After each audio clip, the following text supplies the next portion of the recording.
Thanks for coming in today, Joe. Just want to have a quick chat about reciprocal inhibition. It's something that we seem to be talking about a lot, and it's something that we see very regularly in clinic. Now, a lot of people might not know what it is, but people who are training, and certainly people who come to a clinic like this, will hear about it. And reciprocal inhibition, what it means is, well, the law of reciprocal inhibition teaches us that when one muscle contracts, it sends a message to its opposing muscle for it to contract less. Okay? First misconception is it does not send a message to the opposing muscle to relax. Okay?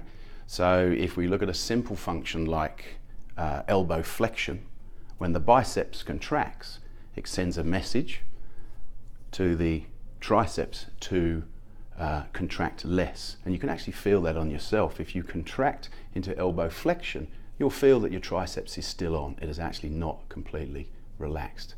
So this appears at different parts of the body. And what we'll have a chat about today is probably the main area that we see with people who are training in a gym, and that is reciprocal inhibition through their hip flexors, their main hip flexor, psoas.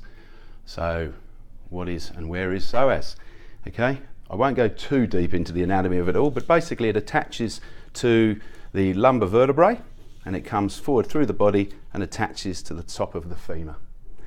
And it's got two main functions. It is a flexor of the hip, so it does this, and it is also a stabilizer of the lumbar spine.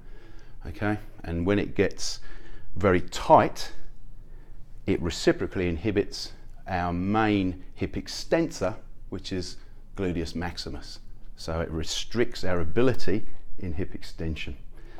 And what it also can do, it can reduce our ability to contract our core, and in particular the rectus abdominis, which is a muscle that sometimes gets forgotten. So our six-pack muscle. We talk a lot these days about transversus abdominis and our obliques, but the good old rectus abdominis, which is the most superficial of all of our abdominal muscles, where at its insertion point, which is deep below the pubic bone, it becomes the deepest. So when that muscle shortens, it pulls us in the opposite direction into a posterior pelvic tilt.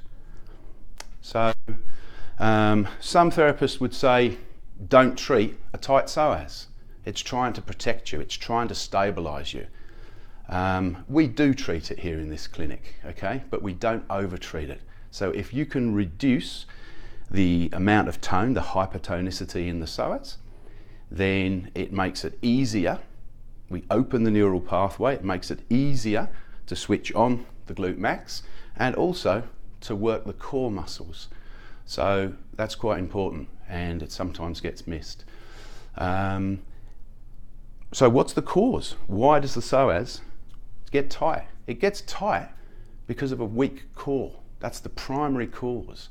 And then all these other problems, reciprocal inhibition into the gluteus maximus, then happen as a result of that. But it's primarily a weak core issue.